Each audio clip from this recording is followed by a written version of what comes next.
একজন বেকারি যুগে যুগে পৃথিবীর ইতিহাসে ছিল শ্রেষ্ঠ প্রেমিক। যে ছেলেটা ভালোবাসার জন্য মরুভূমির বুকে এঁকে দিয়েছিল প্রেমের কবিতা, যার ভালোবাসার মানুষটার বিয়ে হয়ে গিয়েছিল একজন ব্যবসায়ীর সাথে, তারপর মেয়েটা ধুকে ধুকে মরেছিল ভালোবাসার অভাবে। এই বেকার একজন আত্মনির্ভরশীল প্রেমিক, যে কিনা চাকরি পায় আর চাকরি ছাড়ে, অন্যায়ের সামনে করে না কোনো আপোষ, সে থেকে যায় আজন্মকালের বেকার। তাই যে কথাটি সেদিন বলতে পারেনি, সেই কথাটি আজ এই বিতর্কের মঞ্চে দাঁড়িয়ে বলতে চাই। চৌধুরী সাহেব, আমরা বেকার হতে পারি, কিন্তু আমরাও ভালোবেসে বিয়ে করতে জানি। আজ আমরাই সেরা দম্পতি। এই যে আমার পাশেই বসে আছে চাকরিজীবী দম্পতি, যার 9টা 5টা অফিস, বাসায় ফিরতে ফিরতে হয়ে যায় রাত। তখন ওদের ভালোবাসা হয়ে যায় লোডশেডিং এর বাল্বের মতো, প্রতি 2 মিনিটে 3বার জ্বলে। এটা তো সবাই জানেন, এত কম সময়ের ভালোবাসায় সবকিছু হয় না, মন ভরে না, সংসার সুখী হয় না। অথচ সংসার জীবনে একজন বেকারই আসল স্বামী, প্রেমময় পুরুষ। বেকারের আছে অফুরন্ত সময়, তার ভালোবাসায় নেই কোনো সময়ের ব্যারিকেড। বেকারের ভালোবাসা চলতেই থাকে, চলতেই থাকে, মিনিট পেরিয়ে ঘন্টা, ঘন্টা পেরিয়ে দিন, মাস, বছর। ভালোবাসি বললে প্রিয়, লজ্জায় হও লাল, তোমার আমার এ বন্ধন থাকবে চিরকাল। আজকে আমাদের মুখের মিটিমিটি হাসি এর প্রমাণ দিয়ে দিচ্ছে। একজন বেকারই সংসারে হতে পারে সেরা স্বামী, কারণ সে শান্তিপ্রিয়। সে ঘর ঝাড়ু দেয়, বিরিয়ানি রান্নার সময় বউকে কেটে দেয় পেঁয়াজ, মাছের টকবগে গরম ঝোলে ঠিক সময়ে ছিটিয়ে দেয় পরিমিত লবণ। লবণ ঠিক তো সব ঠিক, সংসারে ঝগড়া হওয়ার প্রশ্নই আসে না। আবার কখনো বউ যদি শখের বসে ঘর ঝাড়ু দিতে গিয়ে হাতের ঝাপটায় দামি ফুলদানিটা ভেঙে ফেলে, যেটা কিনা শ্বশুর গিফট করেছিল, তখন এই বেকার জানে যে এখানে বউয়ের কোনো দোষ নেই, সব দোষ আমার, মানে সব দোষ বেকারের। কারণ এই বেকারই 2 বছর আগে ফুলদানিটা ভুল জায়গায় রেখেছিল।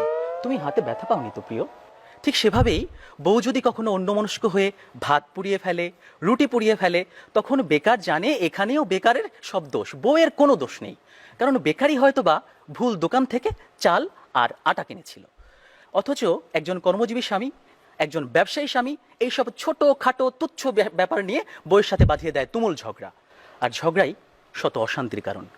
কিংবা প্রিয়তমা বধূ আমার, তুমি যখন শাড়ি পরতে গিয়ে শাড়ির কুচি ধরতে বলো, তুমি তো জানো যে এখানে একজন বেকার স্বামীই সেরা, কারণ সে মনোযোগ দিয়ে সময় ভুলে তোমার কাছ থেকে ঠিকঠাক মতো শাড়ির কুচি ধরা শিখেছিল। অথচ প্রমাণ আছে, একজন ব্যবসায়ী, একজন চাকরিজীবী চুল পড়তে পড়তে মাথায় স্টেডিয়াম স্টাক হয়ে গেলেও ঠিক মতো তারা শাড়ির কুচি ধরতে পারে না।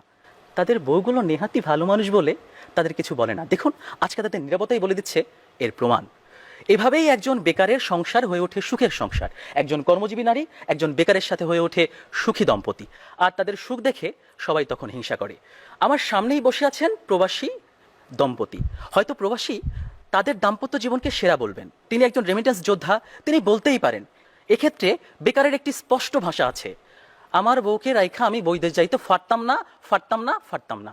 প্রিয়তমা বধূ আমার, তোমার কি মনে পড়ে টিউশন থেকে পায়ে হেঁটে হেঁটে ভার্সিটির হলে ফিরতে ফিরতে যখন অনেক রাত হয়ে যেত, তুমি ঘুমিয়ে পড়তে, তখন আমি তোমার হলের সামনে গিয়ে অপেক্ষায় থাকতাম, কবিতায় লিখতাম, পাগলি আমার ঘুমিয়ে পড়েছে মুঠোফোন তাই শান্ত, আমি রাত জেগে দিচ্ছি পাহারা মুঠোফোনের এই প্রান্ত। এ কথা সে যদি জানতো। কবির প্রেম তো এরকমই হয়, নুন আনতে পান্তা ফুরায়, হে চির অধরা আমার, তুমি তো সে কথা জানতে। একজন বেকারি যুগে যুগে পৃথিবীর ইতিহাসে ছিল শ্রেষ্ঠ প্রেমিক। যে ছেলেটা ভালোবাসার জন্য মরুভূমির বুকে এঁকে দিয়েছিল প্রেমের কবিতা, যার ভালোবাসার মানুষটার বিয়ে হয়ে গিয়েছিল একজন ব্যবসায়ীর সাথে, তারপর মেয়েটা ধুকে ধুকে মরেছিল ভালোবাসার অভাবে। এই গল্প সবারই জানা।